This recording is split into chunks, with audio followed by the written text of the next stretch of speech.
Welcome to GKGS with Manish sir. आज 18 अगस्त 2022 है और आज की जितने भी महत्वपूर्ण करंट अफेयर हैं वो हम इस वीडियो में डिस्कस करेंगे। तो आइए शुरू करते हैं आज का पहला प्रश्न। आज का पहला प्रश्न है, हाल ही में किस दिन को पारसी नव वर्ष नौरोज के रूप में मनाते हैं? हाल ही में किस दिन को पारसी नव वर्ष नौरोज के रूप में मनाते हैं? तो ये मनाते हैं 16 अगस्त को। कब मनाते हैं? 16 अगस्त को। अब पारसी धर्म के बारे में, तो पारसी धर्म के बारे में जानेंगे कि पारसी धर्म की स्थापना जो की गई थी वो जरथुष्ट नामक ईरानी व्यक्ति के द्वारा की गई थी। इस धर्म का धार्मिक ग्रंथ जो आपका है उसका नाम है जेद अवेस्ता। क्या नाम है? जेद अवेस्ता। और प्रमुख त्यौहार है आपका नौरोज। क्या है? नौरोज। इस धर्म में मनुष्य के शव को खुले आसमान में रख दिया जाता है, काफी ऊंचे पर। क्यों? ऐसी मान्यता है कि पृथ्वी, जल और अग्नि की शुद्धता बच जाए, इसीलिए, ताकि उसे चील और गिद्ध खा जाए और पृथ्वी, जल और अग्नि की शुद्धता बच जाए। इस धर्म के अनुयायियों को अग्नि पूजन भी कहा जाता है। और इस धर्म की स्थापना किसने की थी? तो जरथुष्ट नामक ईरानी व्यक्ति ने इस धर्म की स्थापना की थी। किसने की थी? तो जरथुष्ट नामक ईरानी व्यक्ति ने इस धर्म की स्थापना की थी। अब इस महीने में जो भी महत्वपूर्ण दिवस मनाए गए हैं उसको रिवीजन करते हैं। तो सबसे पहला मैंने बताया था कि मुस्लिम महिला अधिकार दिवस 1 अगस्त, राष्ट्रीय पर्वतारोहण दिवस 1 अगस्त, वर्ल्ड लंग कैंसर डे 1 अगस्त, पिगली गैया जयंती 2 अगस्त, अंतर्राष्ट्रीय ट्रैफिक लाइट दिवस 5 अगस्त, हिरोशिमा दिवस 6 अगस्त, राष्ट्रीय भाला फेंक दिवस 7 अगस्त, विश्व हथकरघा दिवस 7 अगस्त। देखिए, यह दिवस 1905 में शुरू हुए स्वदेशी आंदोलन को याद करने के लिए मनाया जाता है। भारत छोड़ो आंदोलन दिवस 8 अगस्त, नागासाकी दिवस 9 अगस्त। कब मनाया जाता है नागासाकी दिवस? तो 9 अगस्त। विश्व हाथी दिवस 12 अगस्त, अंतर्राष्ट्रीय युवा दिवस 12 अगस्त, विश्व संस्कृत दिवस 12 अगस्त, विश्व अंगदान दिवस कब मनाया जाता है? तो 13 अगस्त को मनाया जाता है। अब आगे देखते हैं अंगदान के बारे में। अब मैं आपको कंटिन्यू 3 दिन से बता रहा हूँ अंगदान के बारे में कि दुनिया का पहला अंगदान जो किया गया था ये 1954 में किया गया था। इनके द्वारा किया गया था। तो रोनाल्ड डी हैरिक ने अपने जुड़वा भाई को एक किडनी दान दी थी, और जो कि डॉक्टर जोसेफ मरे ने किया था। और इनके लिए डॉक्टर जोसेफ मरे को मेडिसिन के क्षेत्र में 1990 में नोबेल पुरस्कार से सम्मानित भी किया था। कब? तो 1990 में नोबेल पुरस्कार से सम्मानित किया गया था। किनको सम्मानित किया गया था? तो डॉक्टर जोसेफ मरे को सम्मानित किया गया था। क्यों किया गया था? क्योंकि इन्होंने किडनी ट्रांसप्लांट किया था। किन में? तो रोनाल्ड डी हैरिक के जुड़वा भाई में। अब देखिए, भारत अपना अंगदान दिवस कब मनाता है? तो 27 नवंबर को मनाता है। भारत का पहला अंगदाता स्मारक कहाँ बना है? जयपुर में बना है। कहाँ बना है? जयपुर में। अटल बिहारी वाजपेयी की पुण्यतिथि कब मनाई गई? 16 अगस्त को मनाई गई। अच्छा ठीक है, अटल बिहारी वाजपेयी के जन्म दिन पर एक दिवस मनाया जाता है, सुशासन दिवस। ये मनाया जाता है 25 दिसंबर को मनाया जाता है। कब मनाया जाता है? तो 25 दिसंबर को मनाया जाता है। अब आगे देखते हैं। अगला प्रश्न है, हाल ही में उमा पेमम राजू का 64 वर्ष की आयु में निधन हो गया है। इनका संबंध किस क्षेत्र से है? इनका संबंध किस क्षेत्र से है? तो इनका संबंध है पत्रकारिता से। किनसे है? पत्रकारिता से। फिर से एक बार बोल रहा हूँ, उमा पेम्मू राजू का हाल ही में 64 वर्ष की आयु में निधन हो गया है। इनका संबंध किस क्षेत्र से है? तो पत्रकारिता से है। अब देखिए, कुछ पुरस्कार हैं जो मैं यहाँ बताया हूँ। जैसे कि सबसे पहला तो इम्पोर्टेंट आपका ये है कि पुलित्जर पुरस्कार जो आपका है ये पत्रकारिता के क्षेत्र में दिया जाता है। और पुलित्जर पुरस्कार 1917 से दिया जा रहा है। कब से दिया जा रहा है? तो पुलित्जर पुरस्कार जो आपका है ये 1917 से दिया जा रहा है और ये पत्रकारिता के क्षेत्र में दिया जाता है। एक नीचे में लिखा बता रहा हूँ, मान बुकर पुरस्कार, ये साहित्य के क्षेत्र में दिया जाता है और ये 1969 से दिया जा रहा है। ज्ञानपीठ पुरस्कार भी आपका साहित्य के क्षेत्र में दिया जाता है और ये आपका 1965 से दिया जा रहा है। सरस्वती सम्मान भी साहित्य के क्षेत्र में दिया जाता है और यह 1991 से दिया जा रहा है। कब से दिया जा रहा है? 1991 से। पुलित्जर पुरस्कार पत्रकारिता के क्षेत्र में, मान बुकर पुरस्कार साहित्य के क्षेत्र में, ज्ञानपीठ पुरस्कार साहित्य के क्षेत्र में, सरस्वती पुरस्कार साहित्य के क्षेत्र में दिया जाता है। अब अगला प्रश्न है, हाल ही में वर्ष 2022 तक के दौरान, कब तक? तो वर्ष 2022 तक के दौरान भारत में कुल कितने रामसर स्थल घोषित किए गए हैं? भारत में कुल कितने रामसर स्थल घोषित किए गए हैं? तो भारत में कुल 28 रामसर स्थान घोषित किए गए हैं। यानी कि वर्ष 2022 में भारत के कुल कितने नए रामसर स्थान बने हैं? तो 28 बने हैं। कितने बने हैं? 28। अब देखिए, सर्वाधिक रामसर स्थान जो आपका है अब तक का, वो सबसे अधिक तमिलनाडु में रामसर स्थान है। कहाँ पे है? तमिलनाडु में। कितना है? 14। और दूसरे स्थान पे जो रामसर स्थानों वाला राज्य आपका है, ये कौन सा राज्य है? तो उत्तर प्रदेश है, जहाँ पे 10 रामसर स्थान है। रामसर क्या होता है? तो 2 फरवरी 1971 को, कब? तो 2 फरवरी 1971 को ईरान के कैस्पियन सागर के तट पर, कहाँ पर? तो ईरान के कैस्पियन सागर के तट पर रामसर शहर में आर्द्र भूमि के संरक्षण को लेकर एक संधि हुई थी, जिसे हम किस नाम से जानते हैं? तो जिसे हम रामसर के नाम से जानते हैं। ठीक है। और रामसर संधि का उद्देश्य पृथ्वी पर स्थित आर्द्र भूमि को संरक्षण प्रदान करना है। और यह संधि लागू कब हुई? तो 1975 में यह संधि लागू हुई। अब देखिए, तो भारत इसमें सब कब शामिल हुआ? तो भारत इसमें 1982 में शामिल हुआ। और विश्व आर्द्र भूमि दिवस कब मनाया जाता है? तो 2 फरवरी को मनाया जाता है। तो दुनिया की सबसे पहली रामसर स्थान कौन सी है? तो उसका नाम है कोबर्ग प्रायद्वीप। ये कहाँ पे है? तो कोबर्ग प्रायद्वीप जो आपका है, ये ऑस्ट्रेलिया में है।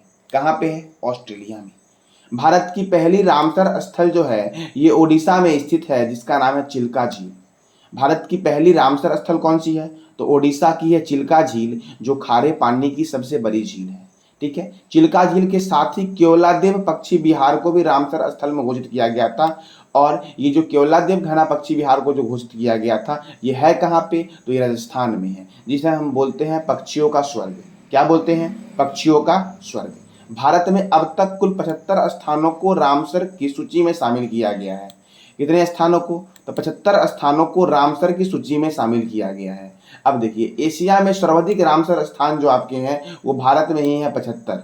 और दूसरे स्थान पे चाइना है, जहाँ पे है 64। कहाँ पे 64 है? तो चाइना में 64 है।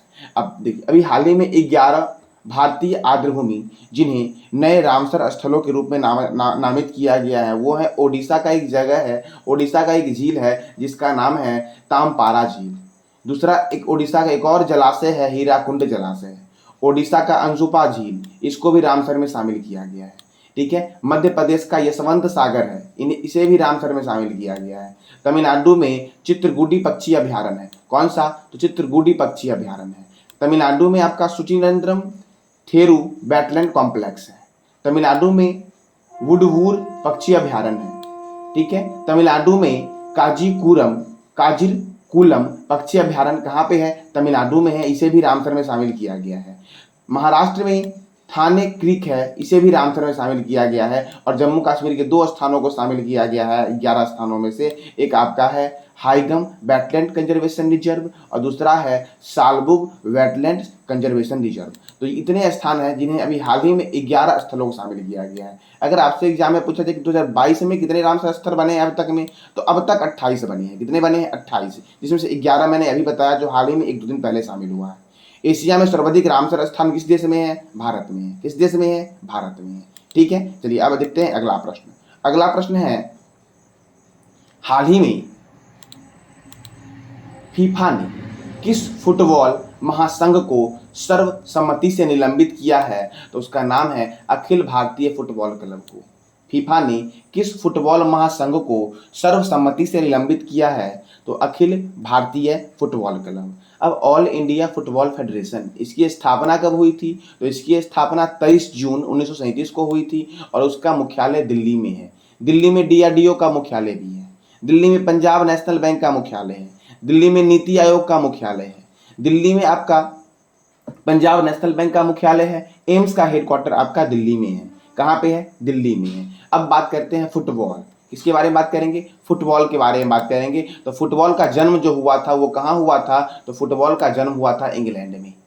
फुटबॉल के लिए जो सर्वोच्च संस्था है उसका नाम है FIFA, federation international D football association. क्या है? FIFA, federation international D football association. और इसकी स्थापना हुई थी 21 मई 1904 को। कब इसकी स्थापना हुई थी? तो इसकी स्थापना हुई थी 21 मई 1904 को। और स्थापना हुई कहाँ थी? तो फ्रांस की राजधानी पेरिस में हुई थी। लेकिन मुख्यालय कहाँ पे इसका है? तो मुख्यालय इसका ज्यूरिख स्विट्जरलैंड में है। कहाँ पे है? ज्यूरिख स्विट्जरलैंड में है। इसके प्रेसिडेंट वर्तमान में जो है वो है गियानी इन्फेंटिनो। कौन है? गियानी इन्फेंटिनो। फुटबॉल का पहला वर्ल्ड कप 1930 में हुआ था। कब हुआ था? 1930 में। अच्छा, क्रिकेट का कब हुआ था वर्ल्ड कप? तो 1975 में हुआ था। तो फुटबॉल का पहला वर्ल्ड कप 1930 में हुआ था और ये उरुग्वे में हुआ था और उरुग्वे और अर्जेंटीना के बीच हुआ था। 2022 का फुटबॉल वर्ल्ड कप कतर में आयोजित हुआ होगा। कहाँ पे होगा? कतर में होगा।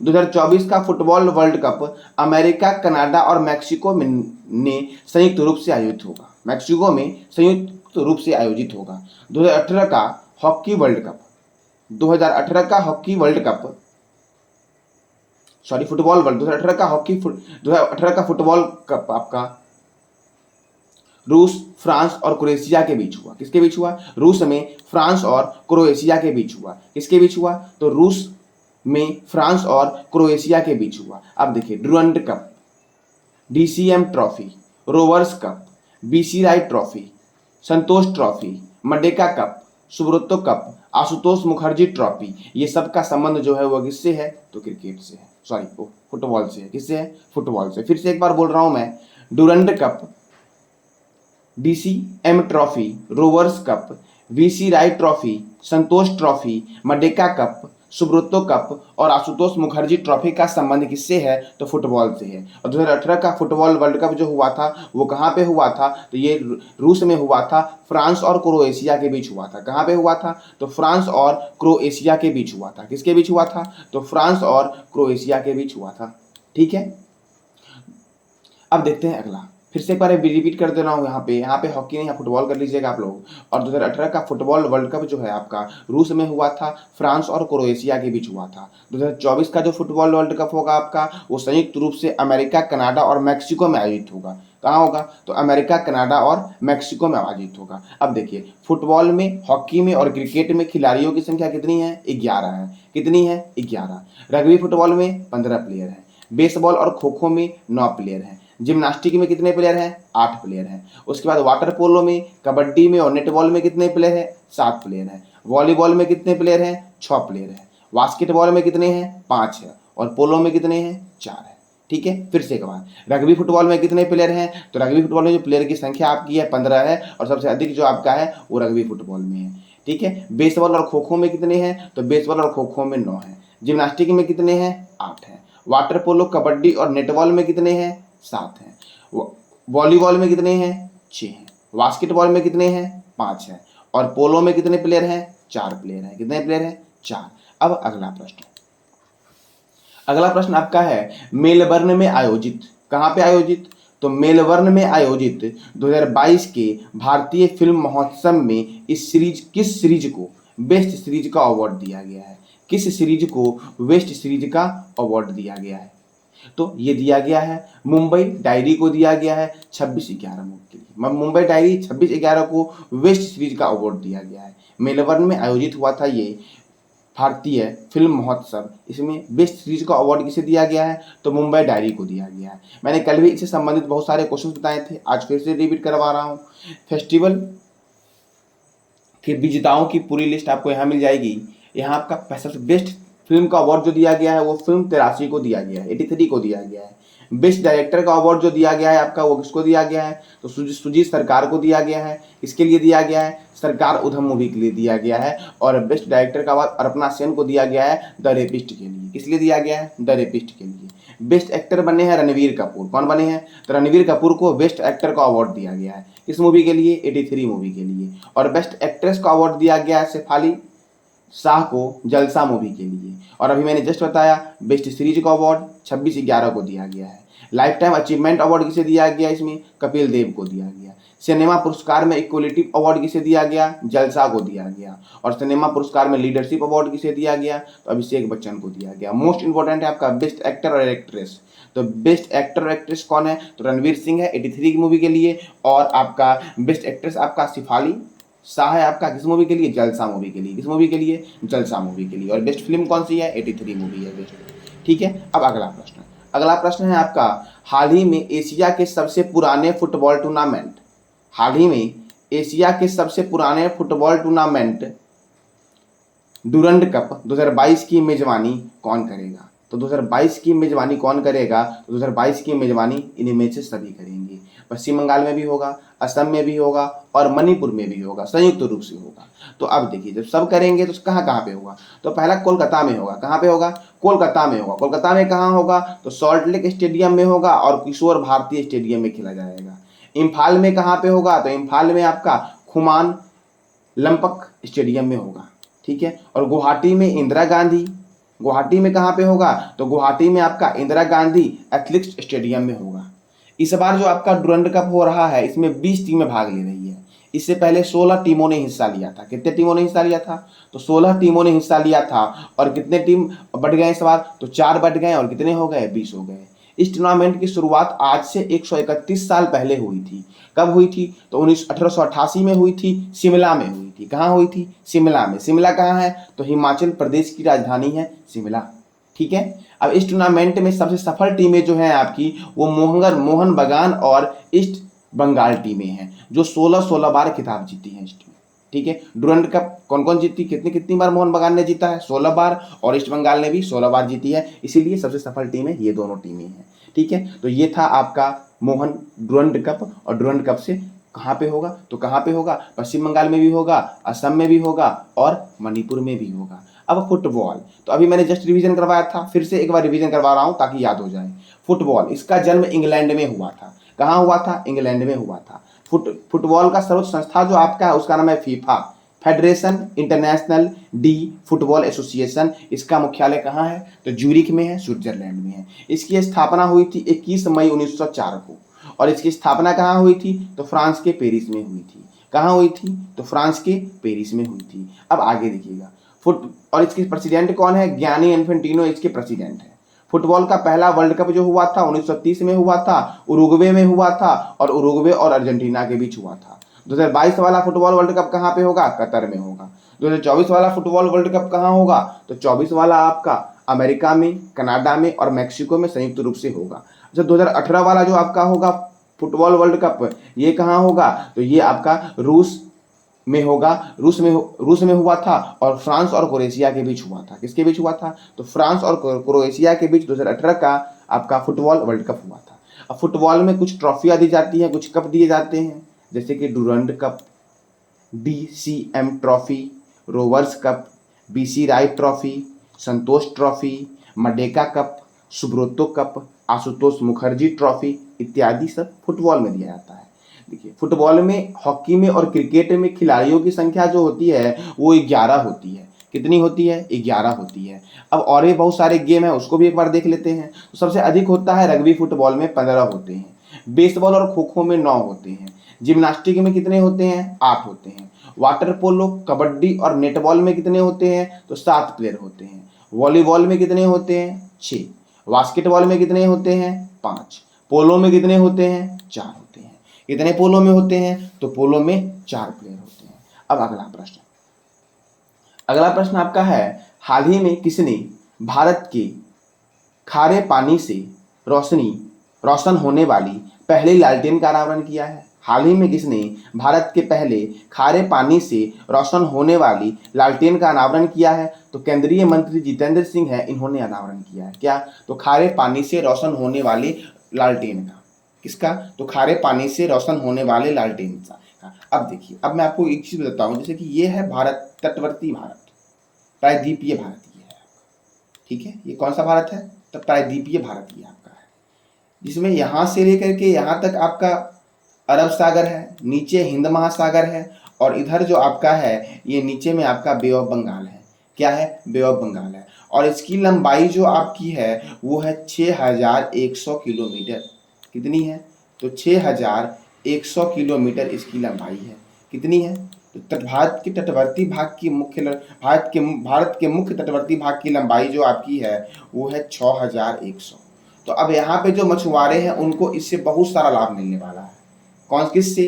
तो खारे पानी से रोशन होने वाले लालटेन से। और इसका उद्घाटन किसने किया है? तो जितेंद्र सिंह ने किया है। किसने किया है? जितेंद्र सिंह ने किया है। अब देखिए तटवर्ती के बारे में बात करते हैं तो भारत के 9 तटवर्ती राज्य हैं, गुजरात, महाराष्ट्र, गोवा, कर्नाटक, केरल, तमिलनाडु, आंध्र प्रदेश, ओडिशा और पश्चिम बंगाल जो आपके हैं वो भारत के 9 तटवर्ती राज्य हैं। कितने तटवर्ती राज्य हैं? 9 तटवर्ती राज्य हैं। अब आगे, अच्छा भारत के कितने पड़ोसी देश हैं? तो भारत के 9 पड़ोसी देश हैं, जिसमें से 7 आपके स्थलीय हैं और 2 आपके जलीय हैं। कितने हैं? 9। यहाँ पे श्रीलंका आपका जलीय पड़ोसी देश और यहाँ पे मालदीव आपका जलीय पड़ोसी देश। यहाँ पे अंडमान निकोबार है भारत का दक्षिणतम बिंदु, सबसे दक्षिणतम बिंदु जो दूरस्थ वाला है वो अंडमान निकोबार ही है। और यहाँ पे लक्षद्वीप है भारत का यूनियन टेरिटरी। ठीक है, चलिए अब अगला प्रश्न देखते हैं हम। अगला प्रश्न है, हाल ही में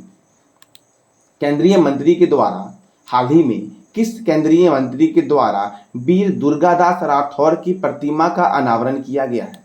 तो ये किया गया है राजनाथ सिंह के द्वारा। राजनाथ सिंह जो आपके हैं वो केंद्रीय रक्षा मंत्री राजनाथ सिंह है, इन्हीं के द्वारा किया गया है। अब अश्विनी वैष्णव कौन से मंत्री हैं? तो अश्विनी वैष्णव जो आपके हैं केंद्रीय रेल और संचार मंत्री हैं अश्विनी वैष्णव। अच्छा, गजेंद्र सिंह शेखावत कौन से मंत्री हैं? तो जल शक्ति मंत्री हैं गजेंद्र सिंह शेखावत। और अमित शाह गृह मंत्री हैं। कौन है? गृह मंत्री हैं। अब दुर्गादास राठौर कौन थे? तो दुर्गादास राठौर जो थे वो 17वीं शताब्दी के महाराजा जसवंत सिंह की मृत्यु के बाद वीर दुर्गादास राठौर ने राठौर वंश के शासन को बनाए रखा था। इनकी मृत्यु 22 नवंबर 1718 को शिप्रा के तट पर उज्जैन में हो जाती है। 81 वर्ष की अवस्था में होती है। ठीक है, तो यही थे दुर्गादास और इन्हीं की प्रतिमा का अनावरण अभी हाल ही में किनके द्वारा किया गया है? तो रक्षा मंत्री राजनाथ सिंह के द्वारा किया गया है।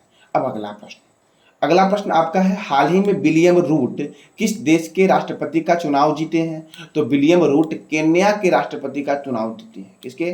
केन्या के। केन्या की राजधानी है नैरोबी।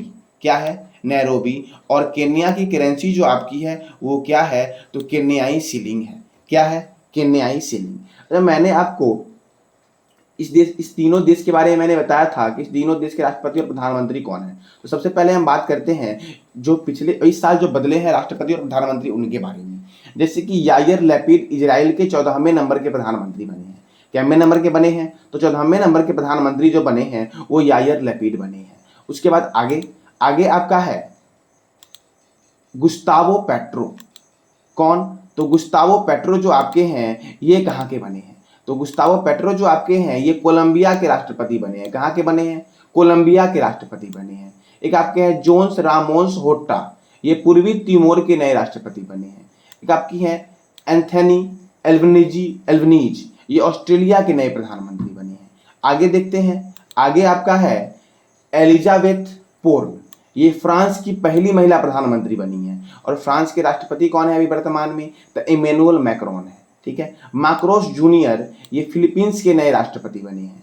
शेख मोहम्मद सवा अल सलेम कुवैत के नए प्रधानमंत्री बने हैं।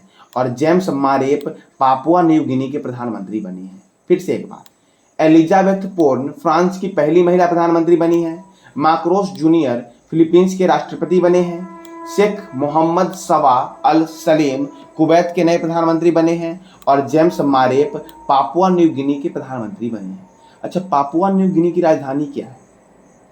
मैंने आपको पिछले दिन ही बताया था कि पापुआ न्यू गिनी के प्रधानमंत्री बदले थे और बने थे जेम्स मारेप। तो पापुआ न्यू गिनी की राजधानी क्या है? ये आपको कमेंट बॉक्स में इसका जवाब देना है कि पापुआ न्यू गिनी की राजधानी क्या है। ठीक है। अब अगला प्रश्न आपका है, हाल ही में कहाँ के शोधकर्ता ने कृत्रिम कॉर्निया का 3D प्रिंट निकालकर खरगोश की आंखों में प्रत्यारोपण किया है? तो ये है आपका हैदराबाद के वैज्ञानिकों ने, शोधकर्ताओं ने कृत्रिम कॉर्निया का 3D प्रिंट निकालकर उसे खरगोश की आंखों में प्रत्यारोपित किया है। अब हैदराबाद, तो चार मीनार जो आपका है वो हैदराबाद में ही स्थित है। चार मीनार। हुसैन सागर झील भी आपका हैदराबाद में स्थित है। हिमायत सागर और सरोवर नगर झील हैदराबाद में है। राजीव गांधी अंतर्राष्ट्रीय क्रिकेट स्टेडियम हैदराबाद में है। और राजीव गांधी अंतर्राष्ट्रीय हवाई अड्डा भी हैदराबाद में है। और पाक कला का शहर जो है ये हैदराबाद को कहते हैं पाक कला का शहर। हैदराबाद मूसी नदी के किनारे है। हैदराबाद किस नदी के किनारे है? मूसी नदी के किनारे है। अब अगला प्रश्न है, हाल ही में किस राज्य के मुख्यमंत्री की घोषणा के अनुसार सरकार खिलाड़ियों को सभी राज्य विभाग में 2% आरक्षण प्रदान करेगी। तो हाल ही में किस राज्य के मुख्यमंत्री ने ये घोषणा किया है कि सभी राज्य विभाग में खिलाड़ियों को 2% आरक्षण दिया जाएगा? तो वो किया गया है कर्नाटक के मुख्यमंत्री के द्वारा। कर्नाटक के मुख्यमंत्री कौन है? तो बसवराज बोम्मई है। कौन है? बसवराज बोम्मई। और इन्होंने ही बोला है, अभी घोषणा की है कि जितने भी खिलाड़ी हैं सभी को राज्य विभाग में 2% आरक्षण दी जाएगी। कितनी दी जाएगी? 2% आरक्षण दी जाएगी। अब बात करते हैं कर्नाटक। तो कर्नाटक की राजधानी है क्या? तो कर्नाटक की राजधानी है बेंगलोर। कर्नाटक के गवर्नर है थावर चंद्र गहलोत। कौन है? थावर चंद्र गहलोत। और मुख्यमंत्री हैं बसवराज बोम्मई। कौन है? बसवराज बोम्मई। और यहाँ पे राज्यसभा सीट है 12 और लोकसभा सीट है 28। ठीक है। कर्नाटक में एक गांव है जिसका नाम है मुट्टूर गांव। मुट्टूर गांव भारत का पहला संस्कृत गांव है जहां पे संस्कृत बोली जाती है। ठीक है। ई पंचायत पुरस्कार 2022 कर्नाटक जीता। और अगर 21 वाला पूछ दे तो 21 वाला यूपी जीता है और 20 वाला हिमाचल प्रदेश जीता है। राष्ट्रीय शिक्षा नीति 2020 को लागू करने वाला भारत का पहला राज्य कर्नाटक है। अच्छा, राष्ट्रीय शिक्षा नीति को लागू करने वाला कर्नाटक पहला राज्य है।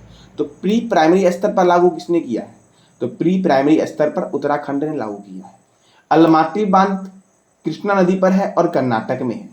कृष्ण राज सागर बांध कावेरी नदी पर है, कर्नाटक में है। यक्षगन यहाँ का मुख्य लोक नृत्य है। कर्नाटक सरकार ने महिलाओं के लिए महिला @वर्क कार्यक्रम शुरू किया। कर्नाटक में आपका बनरघट्टा जैविक उद्यान है जो भारत का प्रथम तितली उद्यान है। और बांदीपुर राष्ट्रीय उद्यान कर्नाटक में है। और नागरहोल राष्ट्रीय उद्यान कर्नाटक में है। कहाँ पे है? तो कर्नाटक में है। तो ये था आज का महत्वपूर्ण करंट अफेयर। अब जो मैं आपको पिछले दिन बताया था करंट अफेयर, उसको वन लाइनर के रूप में अभी हम लोग रिवीजन करेंगे। तो आइए शुरू करते हैं वन लाइनर करंट अफेयर जो मैंने आपको पिछले दिन बताया था। तो पहला प्रश्न मैंने बताया था आपको 13 अगस्त को कि भारत के 49वें मुख्य न्यायाधीश कौन बनेंगे? तो भारत के 49वें मुख्य न्यायाधीश बनेंगे उदय उमेश ललित। कौन बनेंगे? उदय उमेश ललित। उत्तराखंड के ब्रांड एम्बेसडर कौन बने? ऋषभ पंत बने। ठीक है। किस राज्य के मुख्यमंत्री ने बुनकरों के लिए नेथन्या बीमा योजना शुरू किया है? तो तेलंगाना ने। ठीक है। केंद्रीय प्रधानमंत्री ने मंत्रिमंडल शहरी आवास योजना को कब तक जारी रखने की मंजूरी दी है? तो 2024 तक। फिश एंड सी फूड नामक पुस्तक का विमोचन किया किसने किया? तो केंद्रीय मत्स्य पालन एवं पशुपालन मंत्री पुरुषोत्तम रूपाला ने किया। किसने किया? तो पुरुषोत्तम रूपाला ने किया। आगे बात करते हैं, हाल ही में किस राज्य सरकार ने जीएसटी चोरी के प्रयास को रोकने के लिए लक्की बिल ऐप लॉन्च किया? तो केरल ने किया। 44वां शतरंज ओलंपियाड में किस देश ने स्वर्ण पदक जीता? तो उज्बेकिस्तान ने जीता। किसने जीता? उज्बेकिस्तान ने। अब नेक्स्ट आपका है 44वां शतरंज ओलंपियाड का आयोजन कहाँ हुआ? तो ये तमिलनाडु के चेन्नई में हुआ। नेक्स्ट 45वां शतरंज ओलंपियाड 2024 का आयोजन कहाँ होगा? बुडापेस्ट हंगरी में होगा। और 46वां शतरंज ओलंपियाड कहाँ होगा? तो उज्बेकिस्तान में होगा। एक नया वर्चुअल स्पेस म्यूजियम स्पार्क को लॉन्च किसने किया है? तो इसरो ने किया है। इंडियन स्पेस रिसर्च ऑर्गेनाइजेशन ने किया है। किसने किया है? तो इंडियन स्पेस रिसर्च ऑर्गेनाइजेशन ने किया है। फ्रांस का सर्वोच्च नागरिक सम्मान शेवेलियर दी ला लीजियन दी ऑनर से किसे सम्मानित किया गया है? तो शशि थरूर, कांग्रेसी नेता शशि थरूर को सम्मानित किया गया है। भारत और किस देश के बीच पहला द्विपक्षीय वायुसेना अभ्यास उदार शक्ति का आयोजन हुआ है? तो भारत और मलेशिया के बीच। मलेशिया की राजधानी जो है वो है कुआलालंपुर। क्या है? कुआलालंपुर। अब आगे बात करते हैं, भारत की पहली अंडर वाटर मेट्रो का उद्घाटन किस शहर में हुआ है? कोलकाता में हुआ है। भारत का पहला हिमालयन पार्क का उद्घाटन कहाँ किया गया है? तो हिमाचल प्रदेश के धर्मशाला में किया गया है। अंतर्राष्ट्रीय शतरंज महासंघ के नए अध्यक्ष कौन बने? विश्वनाथन आनंद बने। दुनिया का सबसे बड़ा तैरता सोलर पावर प्लांट किस नदी पर बनाया जाएगा? तो नर्मदा नदी पर बनाया जाएगा। और किस राज्य में बनाया जाएगा? तो मध्य प्रदेश में बनाया जाएगा। नर्मदा नदी पर ही आपका धुआंधार वाटरफॉल है। कौन सा वाटरफॉल है? धुआंधार वाटरफॉल है। और ओंकारेश्वर बांध भी आपका नर्मदा नदी पर ही है जो मध्य प्रदेश में है। वोडाफोन आइडिया के नए उपाध्यक्ष कौन बने हैं? तो रविंद्र टक्कर बने हैं। कौन बने हैं? रविंद्र टक्कर बने हैं वोडाफोन आइडिया के नए अध्यक्ष। अब आगे, ऑपरेशन मुक्ति अभियान किस राज्य ने शुरू किया? तो उत्तराखंड ने किया। प्रधानमंत्री नरेंद्र मोदी जी के द्वारा स्वतंत्रता दिवस पर कितनी बार झंडा फहराया गया? 9वीं बार फहराया गया। और सबसे अधिक बार किसने फहराया है? तो पंडित जवाहरलाल नेहरू ने फहराया है। कितनी बार? 17 बार। अच्छा, पंडित जवाहरलाल नेहरू का समाधि स्थल कहाँ पे है? तो समाधि स्थल का कौन सा है? तो शांतिवन पंडित जवाहरलाल नेहरू का समाधि स्थल है। ठीक है, देखिए, ग्राम रक्षा गार्ड योजना जम्मू कश्मीर ने शुरू किया। किस बैंक में जमा योजना उत्सव शुरू किया है? तो SBI ने शुरू किया है। सर्वाधिक रामसर स्थल भारत के किस राज्य में है? तमिलनाडु में है।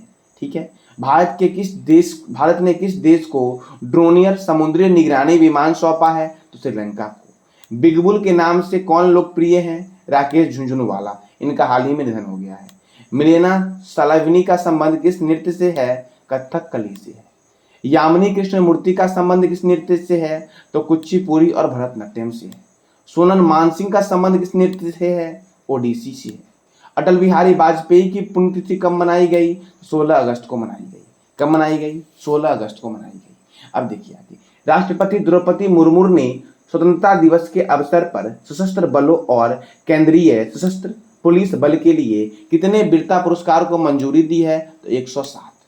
ठीक है, Indian film festival of Melbourne में best actors of the year award किसे दिया गया? तो रणवीर कपूर को दिया गया। डोनी पोल हवाई अड्डा किस राज्य में बन रहा है? तो अरुणाचल प्रदेश में बन रहा है। ठीक है, नेटग्रिड के CEO कौन है? तो पीयूष गोयल हैं। ये नागालैंड के IAS अधिकारी थे। ठीक है, ऑपरेशन यात्री सुरक्षा अभियान किसने शुरू किया? तो RPF ने शुरू किया, रेलवे प्रोटेक्शन फोर्स ने शुरू किया, जिसके चेयरमैन है संजय चंद्रा, और इसकी स्थापना हुई थी 1872 में। अंतर्राष्ट्रीय समुद्री भोजन शो की मेजबानी कौन सा राज्य की करेगा? तो कोलकाता करेगा। कौन करेगा? कोलकाता। तो ये था आपका रिवीजन। ठीक है, आज के लिए इतना ही। अगर आपको जानकारी अच्छी लगी हो तो लाइक करें, शेयर करें और सब्सक्राइब करें।